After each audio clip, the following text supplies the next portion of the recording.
Doctor Buddhadev Bhattacharya, विभागाध्यक्ष, विपश्यना एवं योग विभाग। विपश्यना एवं योग विभाग के दो अत्यंत प्रतिभाशाली अध्यापक द्वय, मनोज विश्नोई जी और अनुजा कुमारी जी, सामने उपस्थित नवागंतुक अध्यापकगण, छात्र छात्राएं महाविहार के, स्थानीय समाज के सदस्यगण, सर्वप्रथम मैं विपश्यना एवं योग विभाग को ये बधाई देना चाहता हूं कि इतना सुंदर आयोजन आज प्रारंभ किया है। इस विश्वविद्यालय नवनालंदा महाविहार की या किसी भी शैक्षणिक संस्थान की कुछ सामाजिक प्रतिबद्धता होती है, उस देश के प्रति, उस समाज के प्रति, उस काल के प्रति। नवनालंदा महाविहार ने अब तक वो भूमिका अपने ढंग से अदा की है, लेकिन जब आप ज्यादा समाज से जुड़ते हैं तो ज्यादा आप अपने दर्शन को, अपनी अवधारणाओं को, अपनी प्रतिबद्धता को दर्शा पाते हैं। और इसके लिए हर विषय अपने अपने ढंग से भूमिका अदा कर सकता है। जैसा कि प्रोफेसर विश्वजीत कुमार जी ने कहा, और उसमें विपश्यना और योग विभाग के मनोज विश्नोई और डॉक्टर बुद्धदेव भट्टाचार्य कुछ दिनों पहले हमारे पास आए और बाद में अनुजा कुमारी भी आई। और ये सौभाग्य है, ये संयोग है, और मैं ये अपनी जो नियुक्तियां किया है मैंने उनको प्रतिफलित होते देख करके, उनकी सफलता को देख करके, जैसे आप किसी पौधे का पौधारोपण करें और उसके बाद उसको देखें कि वो सही ढंग से बढ़ रहा है, अपनी संतान को बढ़ते हुए देखना एक अच्छी दिशा में। आज इस आयोजन को देख के मुझे वैसी ही अनुभूति हो रही कि जो मैंने नियुक्तियां करने के समय बहुत तटस्थता और निष्ठुरता से तमाम दबावों को दरकिनार करते हुए मैंने अच्छी से अच्छी नियुक्तियां करने का प्रयास किया, और उसमें वो नवनियुक्त अध्यापक मनोज विश्नोई और अनुजा जब अपनी भूमिका अदा कर रही हैं और निशुल्क कार्यशाला समाज के लिए, महाविहार के परिवार के लिए, और योग से बेहतर कोई माध्यम नहीं हो सकता समाज को जोड़ने का, जैसा बताया प्रोफेसर चौधरी ने, युज धातु से उत्पन्न व्युत्पन्न शब्द योग, इसके जोड़ने का जो अभिप्राय है आप कहीं भी अप्लाई कर सकते हैं। सबसे प्रारंभिक परिभाषा इसकी आती है कठोपनिषद में,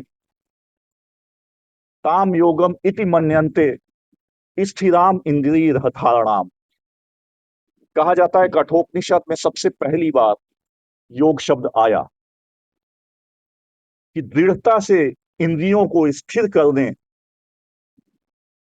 का नाम योग है। उसके बाद कई सारी दूसरी परिभाषाएं आई, योग कर्मसु कौशलम, कर्म में कुशलता का नाम, वो भी योग है। आप किसी अपने कर्म को कुशलता से करते हैं, वो भी योग है।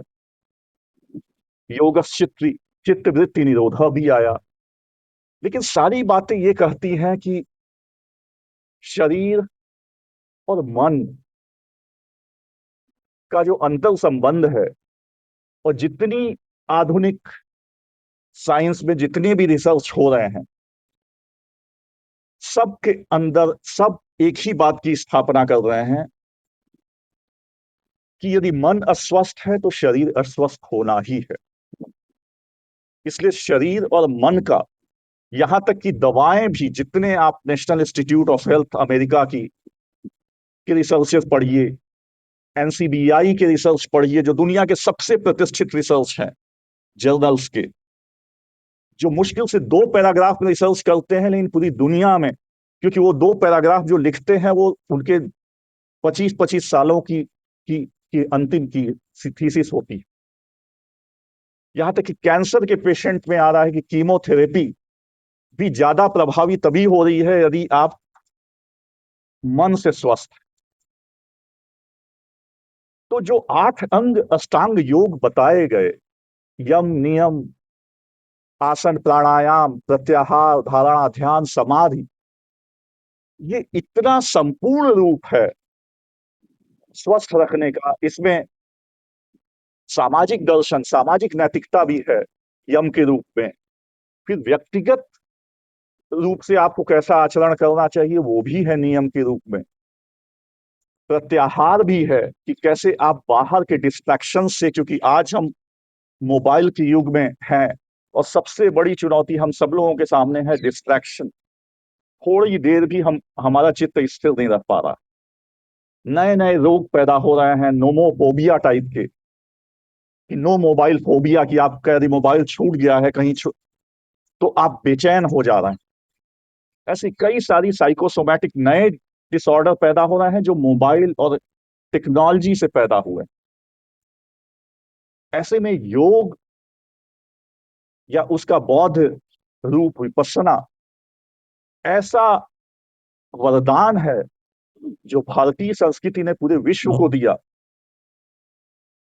कि उसका कोई विकल्प नहीं है। मैं जापान में राजनयिक के तौर पे 4 साल मैंने काम किया है, वहां भी योग को प्रमोट किया है, और मैं देखता था कि राजनीतिक संबंधों में योग कितनी बड़ी भूमिका हमें अदा करता था। एक भारत विरोधी, जो भारत के प्रति अच्छी राय नहीं रखते थे, ऐसे राजनीतिज्ञ थे, और मुझे पता चला कि उनकी पत्नी को योग में रुचि है, तो हम लोगों ने उनकी पत्नी को अपने योग केंद्र में बुलाना शुरू किया, और इस तरीके से हमने उनको भारत के प्रति, भारत से जोड़ा, और उनके पूरा परिवार और बाद में मेरे आने आने तक वो बहुत भारत प्रेमी हो गए थे। तो योग एक ऐसा मंत्र है जो कि किसी क्षेत्र में, मैंने बोला कि मैंने राजनयिक डिप्लोमेसी के क्षेत्र में योग को अपना करके और योग का प्रभाव देखा है, राजनीतिक तौर पे देखा, शारीरिक और मानसिक तौर पे तो स्वप्रमाणित है, स्वतः स्थापित है। तो मुझे ये आनंद की अनुभूति हो रही है 30 दिन की कार्यशाला, जिसमें एक बहुत सुंदर अवसर आपको मिल रहा है।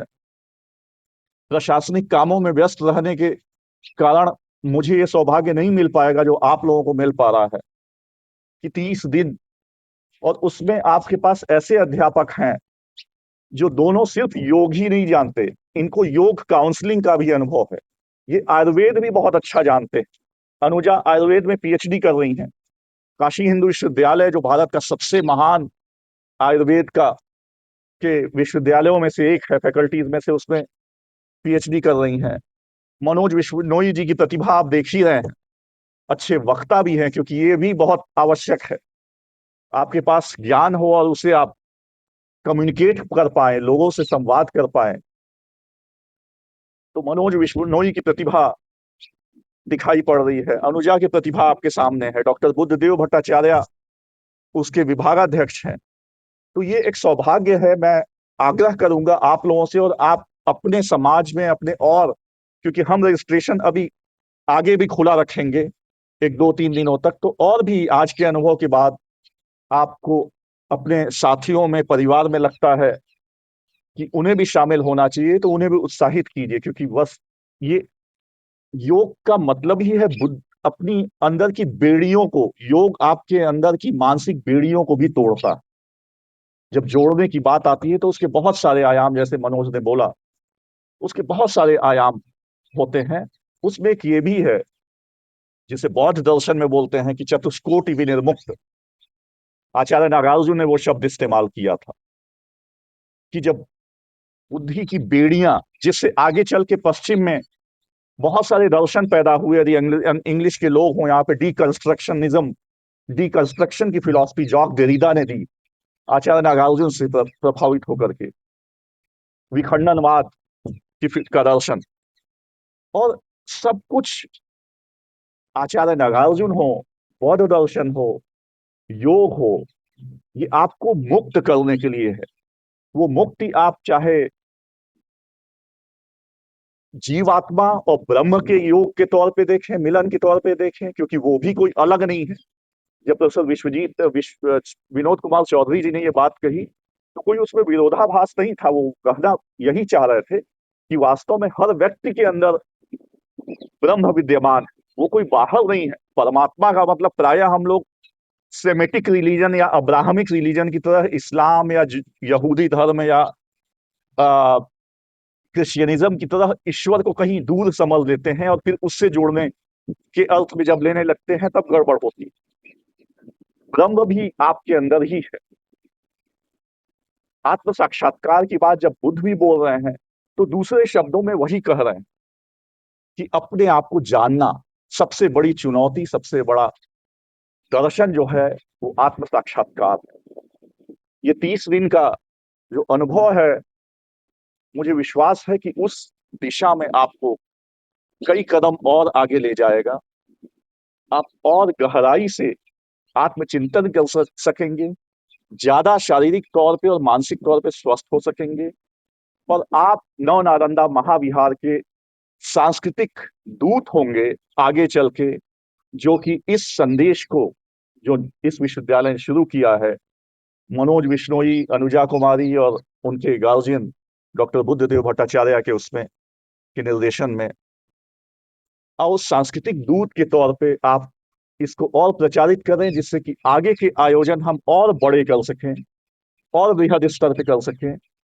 और नव नालंदा महाविहार का ये संदेश शारीरिक और मानसिक तौर पे स्वस्थ रहने का, ये पूरे देश में, दुनिया में फैले, क्योंकि ये विश्वविद्यालय अंतर्राष्ट्रीय स्तर पे प्रतिनिधित्व करता है भारत का, संस्कृति मंत्रालय का एक अंग है, और इसलिए हमारी जिम्मेदारी समूची भारतीय संस्कृति को विश्व में फैलाने की है, और इसमें आप सभी की भूमिका बहुत महत्वपूर्ण होगी। एक बार पुनः मैं डॉक्टर बुद्धदेव भट्टाचार्य को विभागाध्यक्ष के तौर पे, और विशेष तौर पे दोनों अध्यापक मनोज विश्नोई और अनुजा कुमारी को बहुत बहुत बधाई देता हूं, और आप सभी को बहुत शुभकामनाएं, बहुत धन्यवाद।